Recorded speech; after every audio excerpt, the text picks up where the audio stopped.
Assalamualaikum warahmatullahi wabarakatuh. Selamat pagi kepada rekan-rekan semua, kembali di channel YouTube. Saya di sini mau tutorial tentang menjelaskan, bukan istilah bagi-bagi ilmu kepada Anda semua. Bahwasanya kita harus sebelum pasang blok di shaker itu harus ketelitian tentang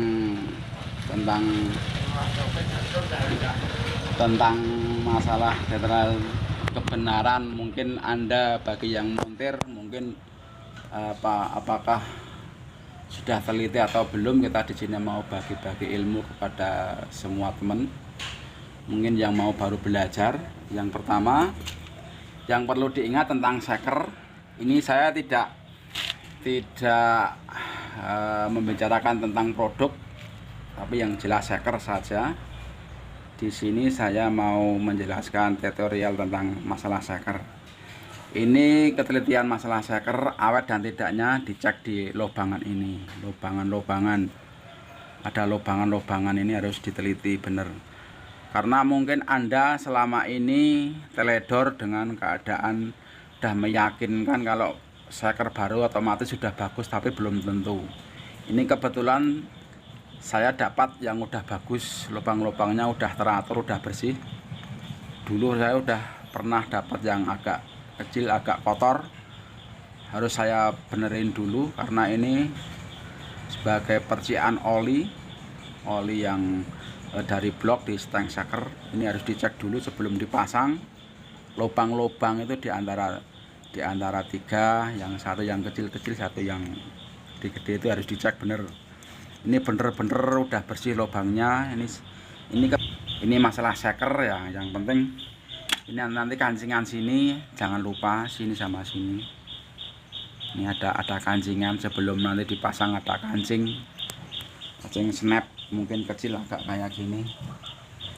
Ini jangan lupa nanti dimasukkan sini sama sini.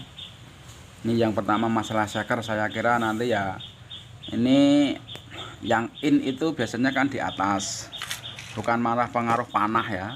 Itu panah itu sebenarnya ada yang ke bawah, ada yang ke atas. Ini kan udah ada kayak rembulan, setengah rembulan. Itu kalau yang di atas itu yang otomatis yang gede klepnya, yang in itu yang besar.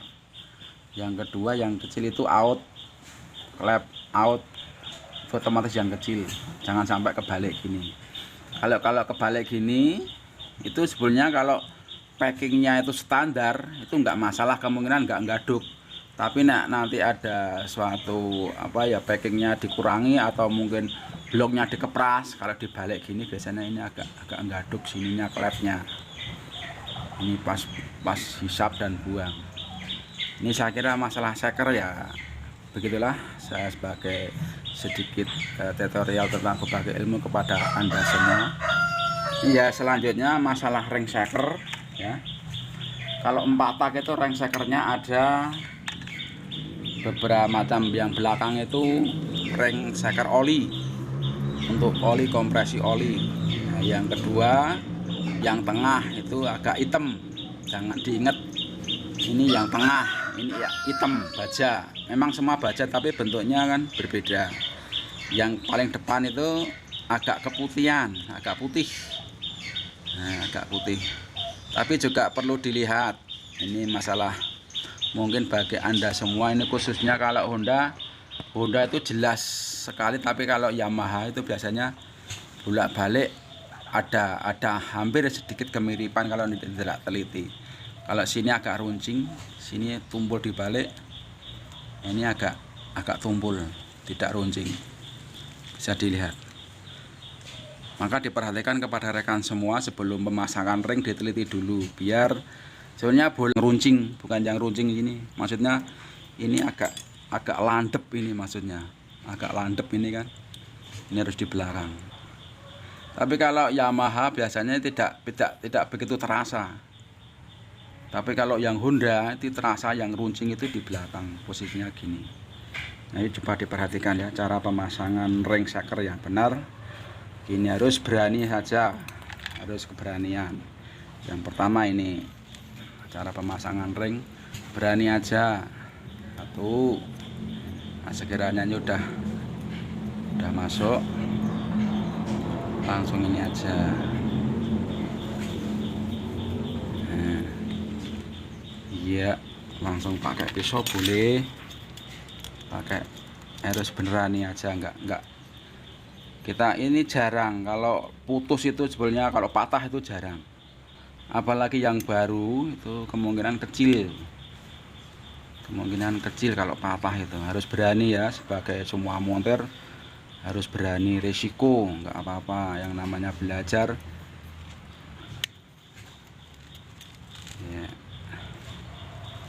namanya belajar harus berani risiko, nggak apa-apa, tapi yang penting kehati-hatian saja.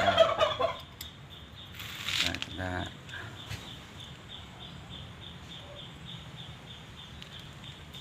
ini ya, masuk.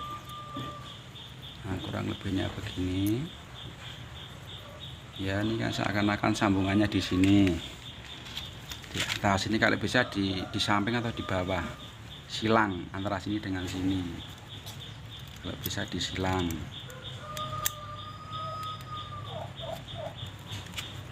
Iya, disilang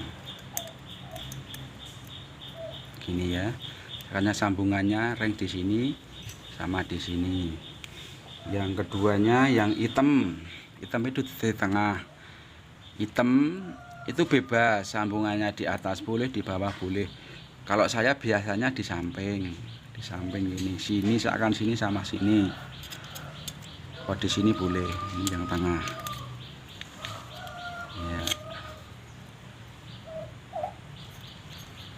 Memang sebenarnya ada alatnya ya, kayak gini. Kalau yang punya mobil ada alatnya kayak gini, tapi seperti motor manual nggak masalah, yang penting keberanian ya, agak harus berani. Nah, ini sambungannya di sini. Nah, ini kan ini atas, seakan-akan sambungannya di sini sama di samping sini. Ini kembali lagi lihat ya, yang depan agak yang tumpul, bukan yang runcing.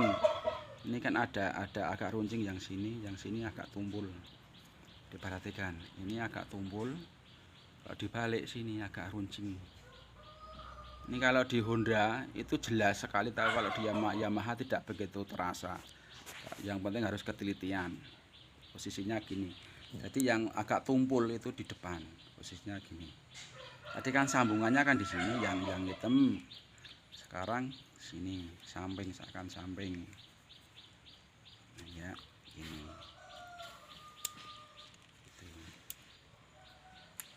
Nah, seakan-akan gini.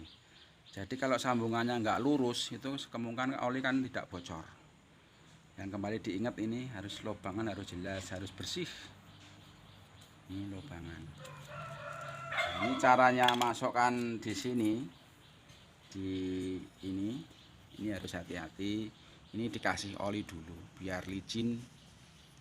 Nah, ini biar licin. Nah, langsung ini dimasukkan terus, masukkan sini nanti masuk. Gitulah kurang lebihnya tutorial saya, mungkin bermanfaat bagi Anda semua yang bisa melihat atau memperhatikan cara-cara yang benar, ketelitian tentang seker yang baru itu bisa menjadi awet. Itu bukan rahasia, ini sebagai pembagi-bagi ilmu saja. Demikian, terima kasih, matur nuwun.